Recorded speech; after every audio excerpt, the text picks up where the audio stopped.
Vamos lá, gente. Telefone liberado, 2578-6000. Vamos falar de um assunto muito sério. Vamos cuidar da nossa saúde. Tudo bem, doutor? Tudo bem, Nani? Tudo bom? Bem-vindo. Olha só, vamos falar agora sobre a internação psiquiátrica. Primeiro que vamos entender quais as doenças, o que leva, como que anda a mente, quando está em surto, porque a gente vê internações, às vezes, forçada. Explica um pouquinho, primeiro para a gente entender um pouquinho da doença psíquica, né? Então, nem toda doença psiquiátrica vai necessitar de internação, né? E mesmo as internações, elas não são, em todas as vezes, compulsórias ou involuntárias. Então, uma grande parcela, a pessoa assina a internação, tá? Mas o que eu acho que é mais importante definir é que a internação psiquiátrica, ela acontece quando o indivíduo está colocando a própria vida em risco ou a vida de outra pessoa em risco. E, muitas vezes, quando ela é indicada, se o familiar se recusa na internação, ele se responsabiliza por esse ato. Então, se a pessoa estiver tendo um surto psicótico, por exemplo, vendo coisas ou ficando muito agressivo, e a pessoa não quer interná-la porque isso vai machucar, manicômio... Mas ainda tá assim, doutor? Como que é a real hoje? Porque antigamente tinha, né? Manicômio, todo mundo tinha medo, passava, era um tratamento mais rude, mais agressivo com os pacientes, que a gente bem sabe, mas isso há muitos anos atrás. O que mudou? Como que é os tratamentos? A gente sabia de tratamento de choque, a gente sabe também o lado espiritual, que depois quando o Edu Scafon chegar, eu quero até que ele explique um pouco também, que muitas pessoas, eu sei que o lado clínico, médico não vai aceitar, mas muitas pessoas são constatadas também com problemas espirituais, entendeu? Para quem acredita no lado espiritual, muitas pessoas têm intervenções, né, psíquicas aí também no lado espiritual. Então, antigamente eram tudo tratado com muitos maus tratos, né? O que mudou? Hoje em dia o manicômio não existe mais porque é um hospital de portas abertas, toda pessoa pode entrar, verificar o que está acontecendo, pode assinar para o paciente sair a qualquer momento, né? E uma coisa importante é que é um procedimento que, se não indicado, também implica em risco. Então, muitas vezes, se a pessoa está agitada, a família não amarra, não contém, mas se acontecer qualquer coisa, a pessoa pode pular do prédio, pular da janela e se matar, pode agredir alguém. Então, assim, existe uma porcentagem que 99% dos psiquiatras já serão agredidos. Então, eu já entrei nessa casuística. Sério, doutor? E na maioria das vezes, você identifica quando a agitação está evoluindo para uma agressão. Tá normal, né? Mas muitas vezes não. Foi o meu caso. O Então, que aconteceu? às vezes você acha que a pessoa está totalmente tranquila, mas ela está tendo alucinações, ela está agressiva. Ela consegue guardar para ela? Ela não se manifesta naquilo e quando Sério? você tenta se comunicar, você é pego de surpresa, muitas vezes.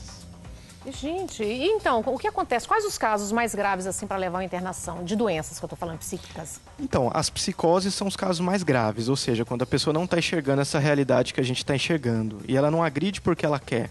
Ela agride porque ela acha que do seu lado tem alguma coisa que o cérebro dela está enxergando e que não é real, muitas vezes. E aí tem essa interface com o plano espiritual, com a parte espiritual, mas eu sempre digo que muito dificilmente um problema só espiritual gera tanta agressividade e morte, suicídio, algo desse tipo. Não estou dizendo 100%, mas tem casos também que o lado espírita, todo mundo diz que muitas pessoas estão perturbadas e que parece que espíritos obsessores, que pessoas que não têm, sei lá, uma espiritualidade, que não têm fé, não têm crença, não têm religião também, que são mais abertas.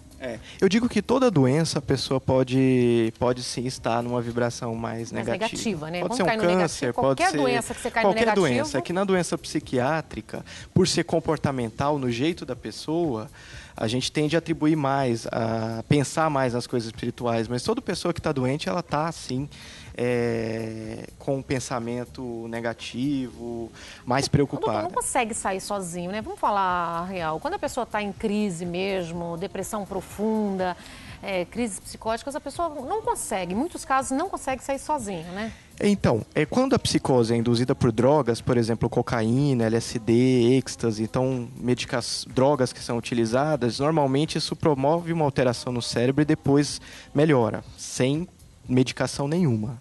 Mas tem algumas doenças que naturalmente o cérebro se altera e a pessoa começa a ter uma alteração na percepção da realidade. Por exemplo, a esquizofrenia e outras doenças que a pessoa fica psicótica. A esquizofrenia é hereditária? Como são essas doenças são consideradas? A herdabilidade é hereditária, mas a manifestação não necessariamente é genética. Então, você pode ser filho de uma pessoa com esquizofrenia e, dependendo das circunstâncias, você não desenvolve. Então, não é 100%. 100%. Vamos falar um pouco, então, porque o nosso assunto só internação, para mim, é pouco. Quando você está do meu lado aqui, só falar de internação é óbvio. Se a pessoa está num surto, numa crise, tem que ser internado, sim.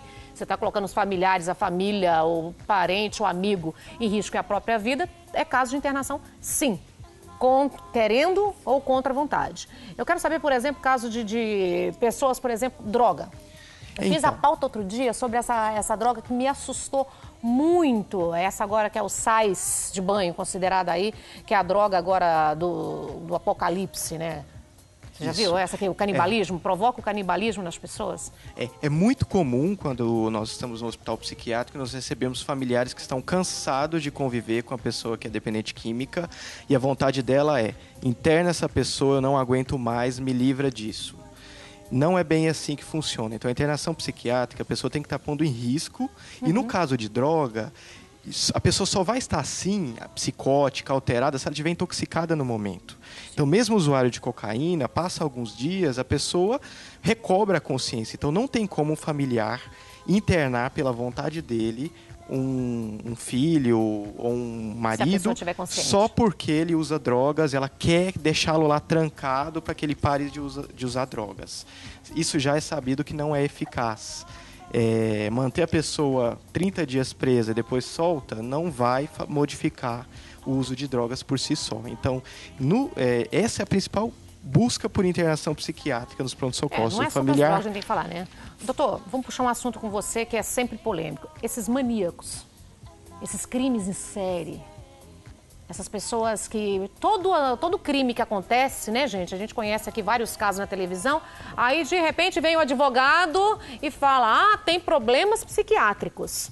Tem casos que você analisa assim, só olhando, você percebe que não tem nada de psiquiátrico. Como que é avaliado, como que é analisado isso?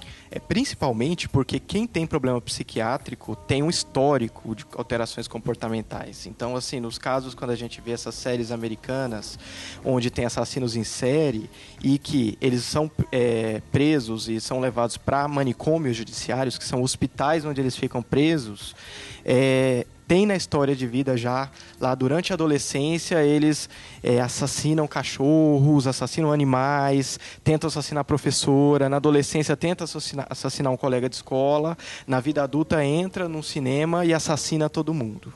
Então tem um histórico para doença psiquiátrica. A pessoa já tem... Já desencadeia isso bem antes. Quando é o primeiro caso, o caso índice, vamos dizer assim, hoje você tem uma alteração aqui... E matou a sua mulher, a ex-mulher. E mata a mulher. Então, assim, se for uma doença psiquiátrica, essa alteração não vai normalizar e você ficar normal depois. E nem um surto só também, né? Separou, porque o que eu mais vejo, que me deixa indignada, entendeu? Em defesa das mulheres, a mulher separou, o homem não aceita, vai lá e mata, e depois o advogado entra alegando que tinha problemas psiquiátricos. E uma coisa importante, quando nós estamos sobre forte emoção, nós podemos ter uma distorção da nossa realidade. É a mesma coisa quando nós estamos nervosos, ansiosos. Às vezes a gente esquece, às vezes a gente fala coisas que não deveria falar.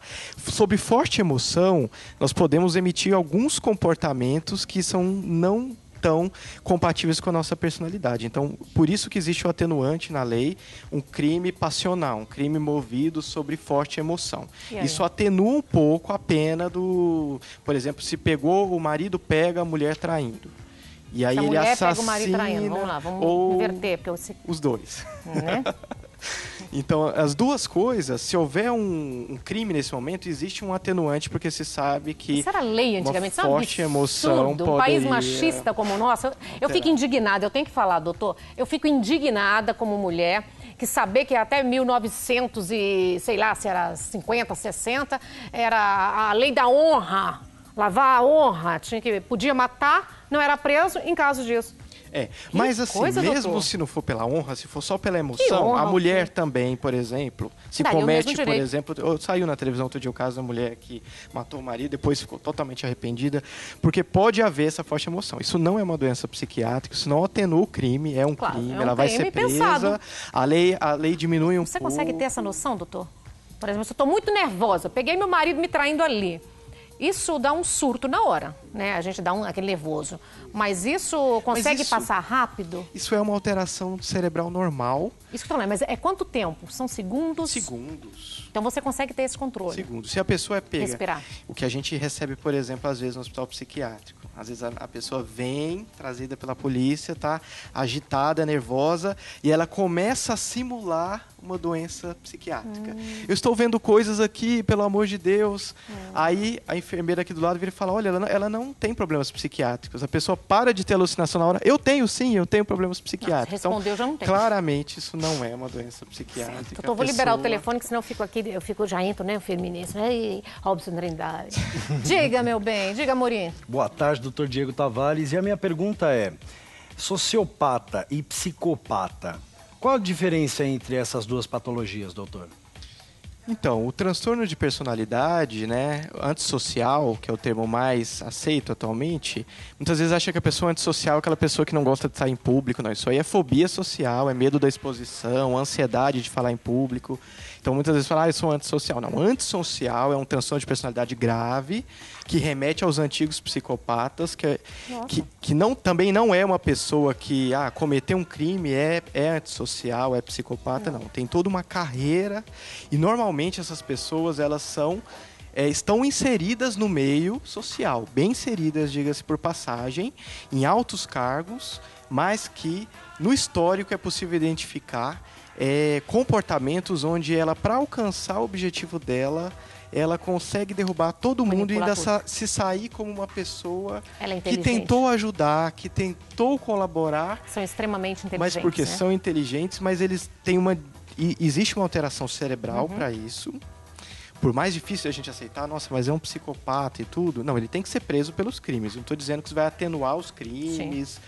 Mas quando eles são bem adaptados, é muito difícil de conseguir identificar, mas eles conseguem armar situações onde eles conseguem fazer todos terem certeza que o colega de trabalho é uma pessoa muito ruim. Como que é feito o tratamento, doutor? Então, isso é uma grande controvérsia, porque na década de 70 e 80 tentou-se, vamos fazer psicoterapia para melhorar essas pessoas. A gente sabe que pode piorar, porque a gente dá habilidades na terapia para o psicopata ser mais esperto ainda e conseguir ser mais ardiloso. É extremamente inteligente. Então, realmente, se cometer um crime, é prisão, né? Ser afastado da sociedade. Doutor, vou tocar mais um assunto também que me incomoda muito, que eu adoro, eu acho que deveria ter sido psiquiatra. Eu adoro essa formação. Eu adoro estudar a mente do doente, do psicopata. Então, eu estou sempre lendo muito para tentar entender o que passa numa mente doentia.